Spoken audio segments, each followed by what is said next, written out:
안녕하십니까? 크리스찬 스페셜 아카데미의 김대광 목사입니다. 한 주간 그리스도 예수 안에서 평안하셨습니까? 우리는 항상 모든 것들을 돌아보면 하나님의 은혜였고요. 또 지금도 우리는 우리의 문제를 우리 스스로 헤쳐가야 되는 무거운 짐을 지고 있는 것처럼 보이지만 하나님의 손길과 또 하나님의 섭리가, 하나님의 인도하심이 우리와 함께하고 있는 줄 믿습니다. 그래서 항상 우리는 기도해야죠. 기도할 때에 그 모든 것들이 하나님의 은혜로 감당이 되고, 기도할 때에 그 모든 것 속에서 역사하시는 하나님을 발견하게 될 줄 믿습니다. 오늘은요, 기적이라는 주제를 가지고 은혜를 나눠보고자 합니다. 듣기만 해도 너무 설레이고 좋은 말입니다. 그죠? 성도들의 삶은 기적과도 같은 삶이죠. 우리가 예수 그리스도를 믿는다는 것도 기적이고요. 또 예수 그리스도가 이 땅에 오신 것도, 죄인 때 육신의 옷을 입으시고 이 땅에 오신 것도 기적입니다. 어찌 보면 믿음이라고 하는 그 실체와 우리가 신앙생활이라고 하는 그 실체 또한도 기적이라는 말을 빼고서는 어떠한 말로도 다 형용할 수 없을 것입니다. 기적은 당연한 것이고요. 또 기적을 일으키는, 기적 속에 살아가는 삶이 성도의 삶인 줄 믿습니다. 오늘 그 기적이라는 말을 사전에서는 뭐라고 정의하고 있고, 또 그 기적을 우리는 어떤 시각에서 바라보아야 되며, 하나님께서는 그 기적을 어떻게 사용하고 계신지를 보다 심층적으로 깊이 있게 다뤄보고자 합니다. 국어사전에서는요, 그 기적을 기이한 일, 사람의 생각으로 측량할 수 없고 생각할 수 없는 일을 가지고 기적이라고 정의해 주고 있습니다. 히브리어로는요, 오토로서 하나님을 증명하시고 나타나시는, 또 표징이라는 동의어로 사용되어지기도 합니다. 오늘 이 기적은요, 구약에서는 하나님이 누구이신 것과 여호와 되심이죠. 하나님이 누구이신가, 그리고 하나님이 여호와이신 것과 또 그 영광을 드러내기 위해서 기적을 사용하셨고요. 신약에서는 예수 그리스도가 메시아 되심을 증명하기 위해서 그 기적을 사용하기도 하였습니다. 우리는 많은 이단들과 때론 많은 신비주의를 주장하는 쪽에서는 그 기적을 가지고 여러 방편으로 이용하기도 합니다. 때론 그 기적에 치중하게도 만들기도 하고요. 또 그 기적이 일어나는 곳만이 하나님이 계신 것 같이 사람들을 현혹하기도 합니다. 오늘 성도들의 삶은 기적과도 같은 기적의 삶을 살아야 합니다. 우리는 돌아보면 하나님의 간섭과 손길을 깨달았을 때 그것이 기적과도 같은 삶이었던 것을 알게 되죠. 어떤 단순간의 현상 속에서 그것만이 꼭 하나님인 것 같은 그런 모순을 넘어선 이야기입니다. 지금도 많은 사람들을 끌어모으고 또 많은 사람들에게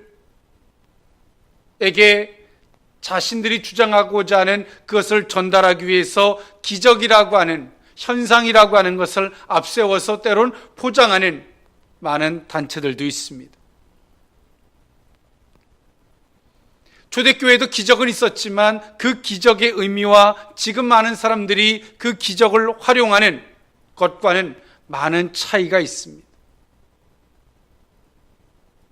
성경에서의 그 기적이 일어났을 때에는 그 기적을 통해서 교훈을 들었고요. 그 기적을 통해서 하나님의 메시지가 무엇인지를 살피고자 하였습니다. 그러나 지금에서의 기적은 사람이 뭔가를 주장하고 또 많은 것들을 얻고자 하는 그 목적 속에서 기적을 이용하거나 때로는 활용하고 있다는 것은 슬픈 일입니다. 오늘 이 기적이라고 하는 것도 하나님의 사람들에게만 꼭 나타나는 것일까요? 그렇지 않습니다. 때론 앞서갔던 신앙의 오류를 범했거나 이단이 됐던 사람들을 통해서도 많은 기적들이 나타났습니다. 병자들을 일으켰고요. 많은 기적들이 나타났습니다. 그리고 많은 사람들이 하나님이 거기 계신 것 같아서 많은 사람들이 추정하고 갔습니다. 그러나 지금에 와서 우리는 그 실체를 알 수가 있죠. 아, 그것이 아니었구나. 그러면 그 기적이라는 것이 어떤 사람에게 나타나는 것일까? 꼭 믿는 사람에게만 나타나는 것일까? 그렇지는 않습니다. 오늘 그 기적의 대표적인 하나의 사건을 제시하고자 합니다. 이스라엘 백성들이 애굽에서 430여 년간의 삶을 살 때에 하나님은 그들의 구원을 위하여 모세를 준비하시고요, 모세를 보내십니다. 그리고 그 강팍했던, 완악했던 바로에게 말하죠. 내 백성을 달라, 내 백성을 내보내라. 바로 왕은 듣지 않습니다. 이에 모세는 지팡이의 이적을 통해서 보여주지만 여전히 바로는 듣지 않습니다. 그럴 때 하나님께서 모세를 부르셔서 말씀하십니다. 너는 바로에게 가서 이 기적을 일으키라는 거죠. 성경 구절 보고자 합니다. 출애굽기 7장 17절 이하에 있는 말씀에 보면 여호와가 이같이 이르노니 내가 이로 말미암아 나를 여호와인 줄 알리라. 볼지어다 내가 내 손의 지팡이로 나일강을 치면 그것이 피로 변하고 나일강의 고기가 죽고 그 물에서는 악취가 나리니 애굽 사람들이 그 강 물 마시기를 싫어하리라 하라. 19절에 보니까요, 여호와께서 또 모세에게 이르시되 아론에게 명령하기를 내 지팡이를 잡고 내 팔을 애굽의 물들과 강들과 운하와 목과 모든 호수 위에 내밀라 하라. 그것들이 피가 되리니 애굽 온 땅과 나무 그릇과 돌그릇 안에 모두 피가 있으리라 라고 성경은 말해주고 있습니다. 그런데요, 오늘 하나님께서 모세에게 이렇게 말씀하셔서 이 기적을 일으키셨지만 어떻습니까? 애굽의 요술사들도 똑같이, 술객들도 똑같이 이 물을 피로 만듭니다. 이에 바로는 그곳에 더 이상 관심을 갖지 않았다라고 성경은 말해주고 있습니다. 이 나일강은 애굽의 젖줄과도 같은 곳이었습니다.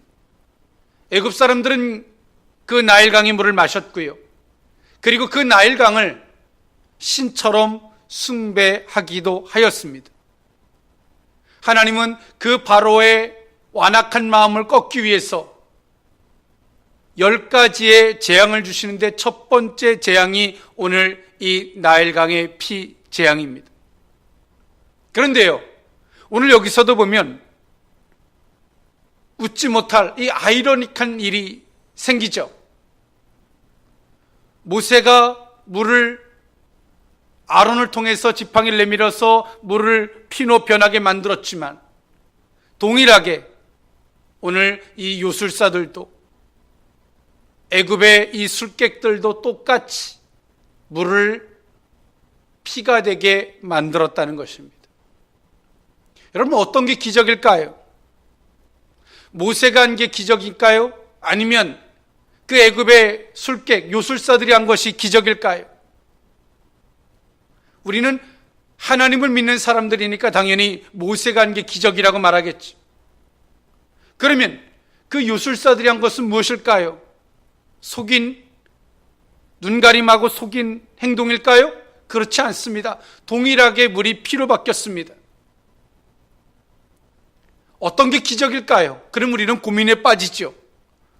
어떤 게 기적이지? 하나님을 믿는 사람들이 하나님이 하신 것이 기적이 되어야 하는데, 오늘 이 애굽 사람들이 이 마시는 그 나일강의 물을 피로 바꾼 오늘 그 술객들, 그 유술사들이 한 이것은 뭘까? 여러분 고민할 수밖에 없지 않겠습니까? 어떤 게 기적이 나요? 국어 사전적 정의를 보면 둘 다 기적이죠. 기이한 일입니다. 놀라운 일입니다. 사람의 능력을 초월하는 일입니다. 다 기적입니다. 그러나 그 모세가 했던 기적과 오늘 애굽의 유술사들이 했던 이 기적에는 분명한 차이가 있을 것입니다. 주체도 다를 것입니다. 오늘 모세가 아론을 통해서 했던 이 기적은요, 그 주체가 누굽니까? 하나님이시죠. 그리고 하나님의 능력에 의해서 물이 피로 바뀐 것입니다. 그러면 오늘 애굽의 요술사들이 한 이 물이 피로 바뀌는 이 기적은 의 주체가 누굽니까? 사단이겠죠.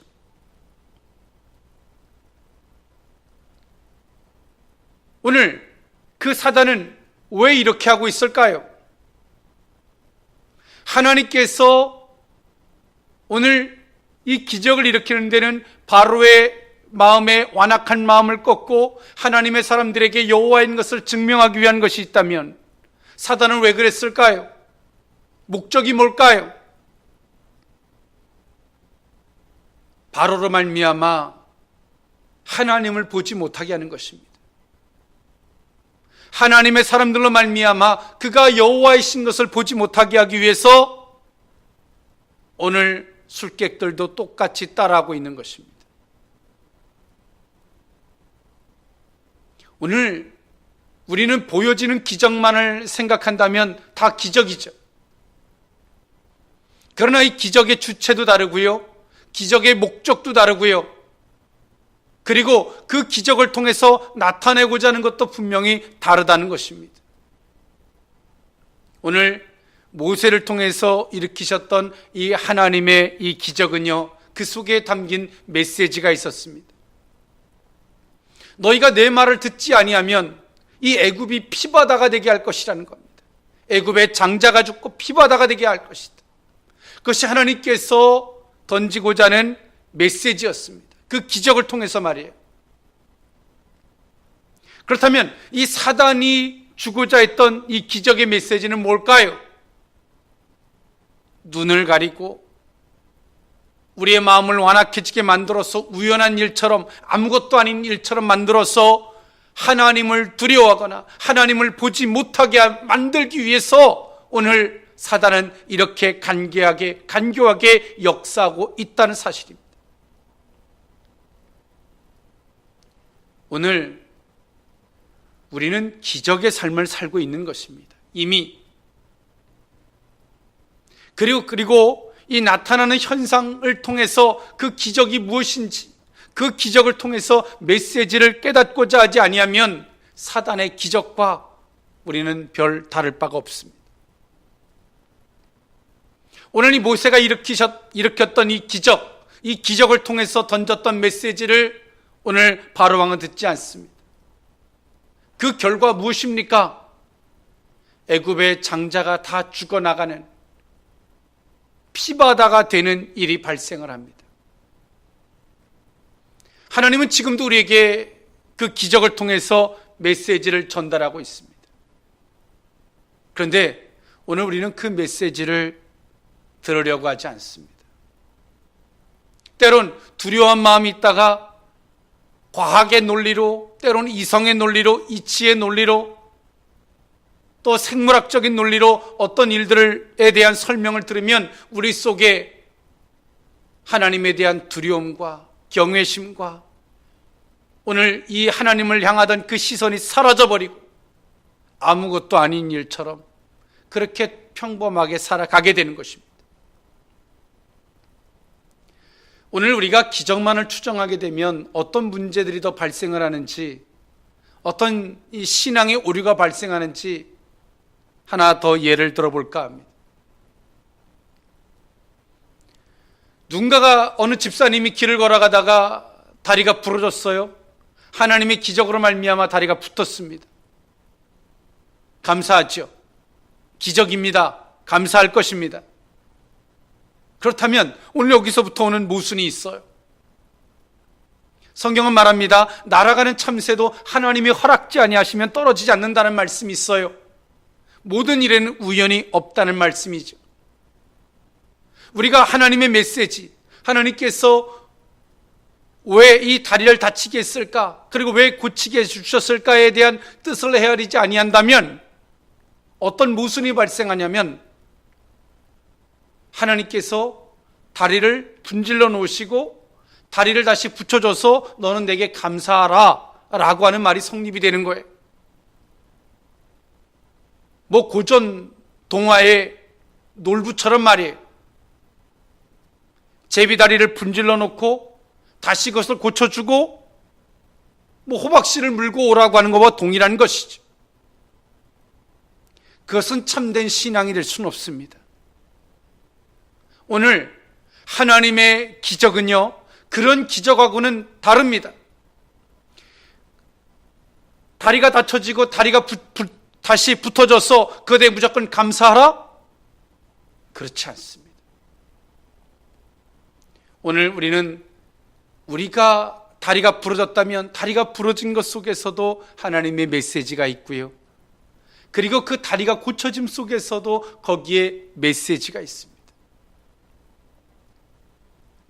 38년 된 그 병자를 예수님께서 고치셨을 때에 그에게 뭐라고 말씀하십니까? 다시금 죄를 범치 말라라고 메시지를 던지고 계십니다. 요한복음서 2장에 가나안 혼인잔치 사건에 물을 포도주로 만든 그 기적의 사건을 보면 오늘 예수님께서 던지고자 했던 메시지가 무엇입니까? 그 혼인잔치 집에 물을 포도주로 만들고자 했던 것이 예수님의 목적은 아니었죠.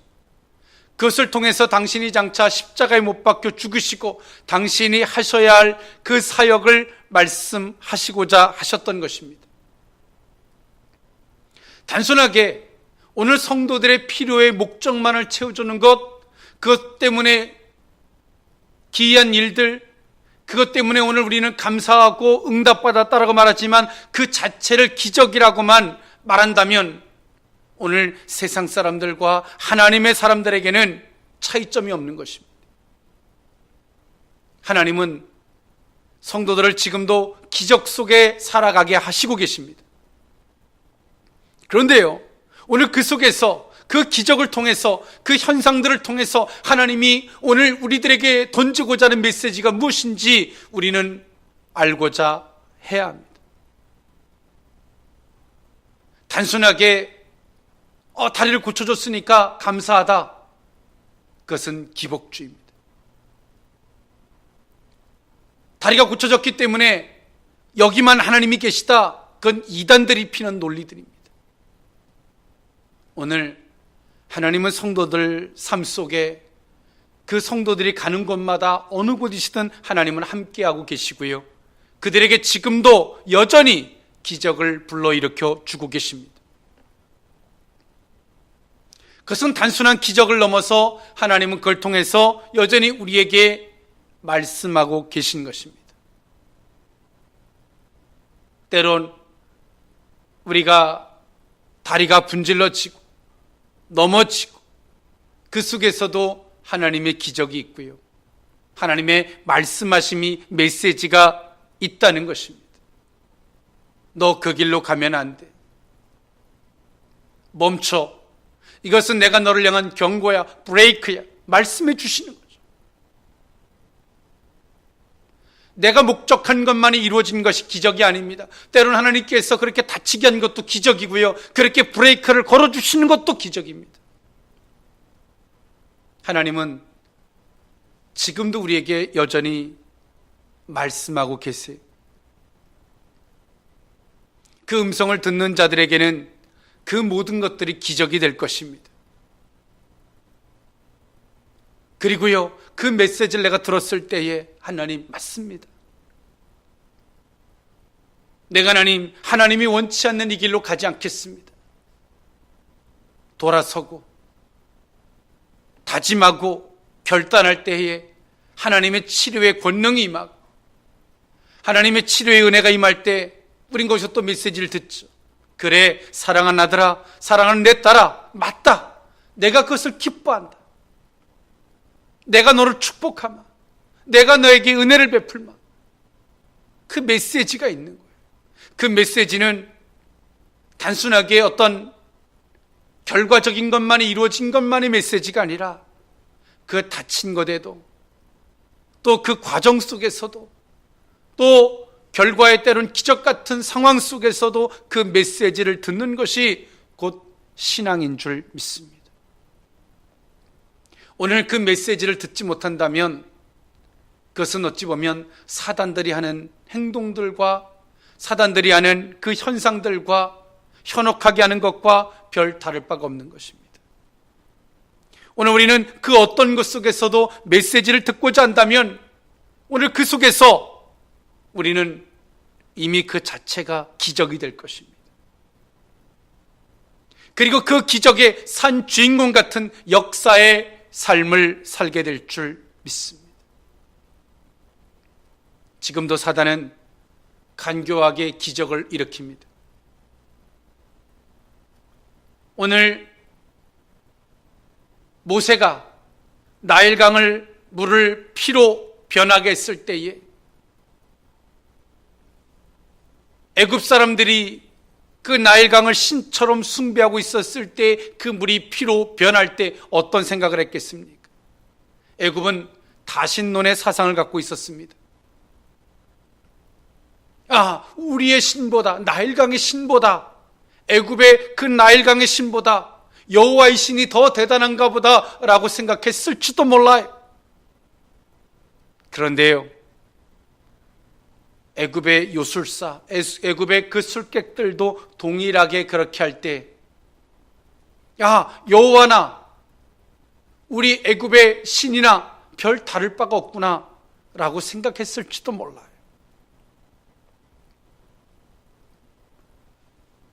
오늘 지금 이 시대를 살아가는 크리스찬들, 또 이 환경들을 통해서 하나님의 기적들을, 때론 하나님의 두려움을 경험합니다.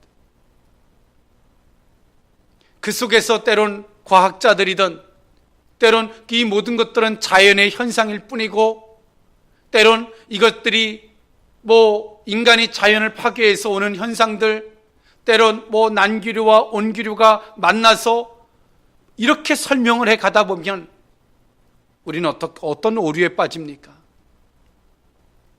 하나님에 대한 두려움도, 하나님에 대한 경외함도, 그 속에서 하나님의 뜻을 찾고자 하는, 그 뜻을 깨닫고자 하는 그 겸손함도, 그 은밀함도 다 사라져 버립니다.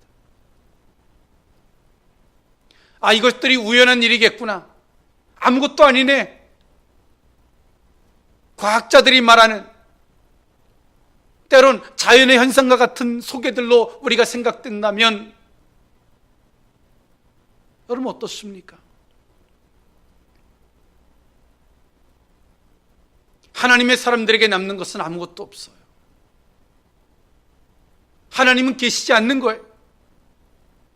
하나님은 우리 인간이 비록 파괴했을지라도 하나님께서는 그것을 막아주실 수 있는 분이신 줄 믿습니다. 그런데 오늘 우리는 하나님의 음성에 귀를 기울이기보다는 때론 애굽의 바로 왕처럼 세상의 논리 속에 완악해져 가고 있는지도 몰라요. 그것이 사단의 관계들이죠. 오늘 우리는 범사에 주님의 음성을 듣고자 하는 그 겸손함이 있어야 할 줄 믿습니다.